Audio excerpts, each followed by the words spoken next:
आदरणीय डॉक्टर मानिक शाह महोदय के আমরা অনেক অনেক ধন্যবাদ এবং সাধুবাদ জানাই। উনি সংগঠনে যেভাবে কাজ করছেন অ্যাজ এ স্টেট প্রেসিডেন্টকে নাতে সরকার পরিচালনা সুদক্ষতার সঙ্গে উনি রাজ্যবাসীর সমস্ত আশা আকাঙ্ক্ষাকে পূরণ করবেন, এটা আমাদের সবার পূর্ণ বিশ্বাস রয়েছে। ওনার বিগত দিনের কাজকর্মগুলো তা প্রমাণিত করে আমাদের সমস্ত এমএলএরা একজোটে মানিকবাবুর প্রস্তাব যখন আমি করি সবাই সহমত পোষণ করেছেন এবং ভারতীয় জনতা পার্টি উইথ ডিফারেন্সেস ও সেটা সেইভাবেই আজকে প্রমাণিত হয়েছে। এবং আমি আবারও ডক্টর মানিক শাহ মহোদয়কে অনেক অনেক শুভেচ্ছা জানাই। যেই কাজগুলো আমি শুরু করেছি সেগুলোকে কম সময়ের মধ্যে কিভাবে জনতার কাছে পৌঁছে দেওয়া মাননীয় প্রধানমন্ত্রীর নেতৃত্বে যে স্কিমগুলো রয়েছে, রাজ্য সরকার স্কিমগুলো রয়েছে, এটাই ওনার মূল দায়িত্ব হবে আর উনি এদের সাথে কাজ করতে সক্ষম হবে। স্যার, যদি প্রত্যেকে সহমত পোষণ করে থাকে তবে এই সিদ্ধান্ত গৃহীত হবার পরে কেন বাকবিতণ্ডা এবং উত্তপ্ত পরিস্থিতি সৃষ্টি হয়েছিল?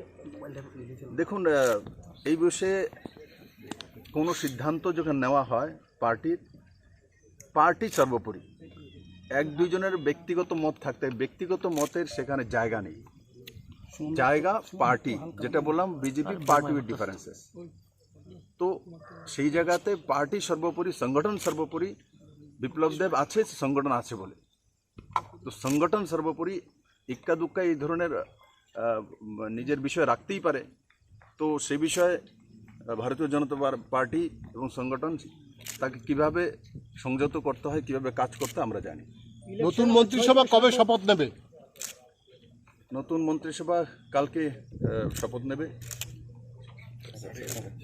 কাল 11:30 বাজে, কাল 11:30 নাগাদ এখানেই হবে এবং তার তৈরি সরকার এখানেই হবে এবং তার তৈরি সরকারের তরফ থেকে। মন্ত্রিসভায় কি নতুন পরিবর্তন আছে কিছু? ও তো কালকে দেখবেন পরিবর্তন কি থাকবে না থাকবে। কতজন সদস্য সিদ্ধান্তটা হলো সেটা কতটা প্রভাব ফেলবে বলে আপনার মনে হয়?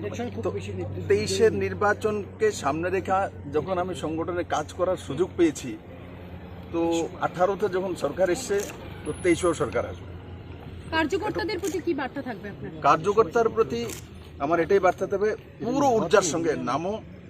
যেভাবে আমি 16 থেকে প্রদেশ সভাপতিকে নাতে কাজ করা শুরু করেছিলাম, পৃষ্ঠা প্রমুখ থেকে নিয়ে একদম প্রদেশ স্তর পর্যন্ত, এবার সমস্ত কার্যকর্তাদের সঙ্গে যাব, চষে বেড়াবো এবং মুখ্যমন্ত্রী মহোদয়কে নিয়ে এবং পুরো সংগঠন, কেন্দ্র এবং রাজ্য সংগঠন, যেভাবে অমিত ভাই শাহের নেতৃত্বে আমরা 2018-তে এই ঐতিহাসিক জিত হাসিল করেছি এবং মাননীয় প্রধানমন্ত্রীজির নেতৃত্বে এবং নাড্ডাজির নেতৃত্বে আমরা নিশ্চিত এর চাইতে অনেক বেশি সিট নিয়ে আমরা ভারতীয় জনতা পার্টির সরকার। 2023-এর নির্বাচনের আগে এই সিদ্ধান্তটা আপনার, এটা কি কোথাও গিয়ে একটা সরকারকে বেকায়দায় বা এই পার্টিকে একটা বেকায়দায় ফেলে? বিশ্বাস তোর দিলাম আসলে বেকায়দায় কেন ফেলবে? তুমি একটা হও না, মানে একটা সব ফালা এটি একটু নামাও না, একটু নামাও না।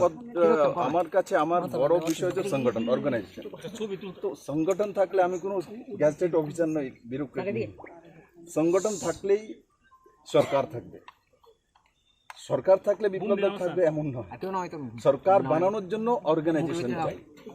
তো সেই জায়গাতে ভারতীয় জনতা পার্টি চিন্তা করে আমার প্রয়োগ যদি সংগঠনে ভালো হয়, তার জন্য সরকার তৈরি হয়, তো সেটাই করা উচিত, আর পার্টি সেটা নির্ণয় করে। তো হঠাৎ করে কেন মন্ত্রিসভার পরিবর্তন করা হলো বা আপনি পদত্যাগ করলেন?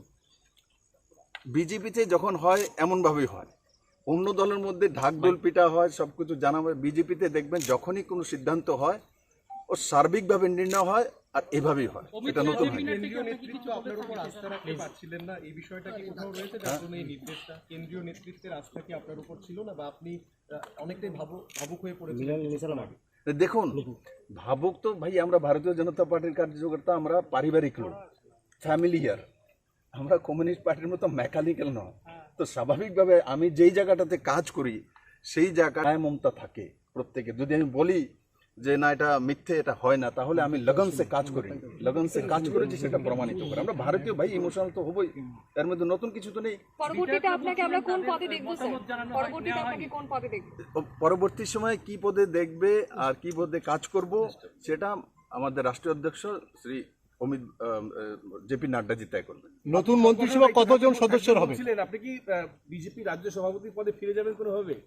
নেই, সে দায়িত্ব কি হবে সংগঠন তয় করবে, আমি তয় করতে পারি না। ভারতীয় জনতা পার্টিতে সর্বোপরি রাষ্ট্রীয় অধ্যক্ষ তয় করবেন, আর অর্গানাইজেশনের মধ্যে যেটা সঠিক সেটাই করবেন। সবদিকে উন্নয়ন হচ্ছে, কিন্তু এর মাঝখানে পদত্যাগ করা রাজ্যবাসী মেনে নিচ্ছে না, এটার সম্বন্ধে কি বলবেন? কিন্তু আজকে এই মুহূর্তে যখন আপনি অনেকটাই স্টেবল, আপনার সরকার অনেকটা স্টেবল ছিল, তো স্টেবল বলে তো সিদ্ধান্ত নিয়েছে যে সংগঠনে কাজ করতে হবে।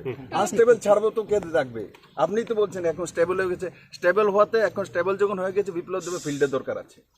স্টেবল না থাকলে আমি বলবো না। কোন বিধায়ক চোখের জল ফেলছেন আপনার জন্য, কোন বিধায়ক বিদ্রোহ করছেন, সাধারণ কার্যকর্তারা এটা কিভাবে নেবে, কি বলবেন? ইমোশনস আসতেই পারে, আমাকে ভালোবাসে, সংগঠনে কাজ করি, আমার সঙ্গে কাজ করে, ইমোশনস তো আসবেই।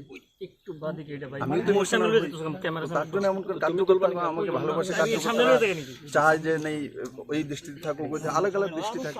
স্যার, মুখ্যমন্ত্রী পরিবর্তনে কোনো 2047 মিশনের কোনো ধরনের পরিবর্তন হবে কি? স্যার বর্তমান মুখ্যমন্ত্রীর প্রতিক্রিয়া, মানিক বাবু আপনার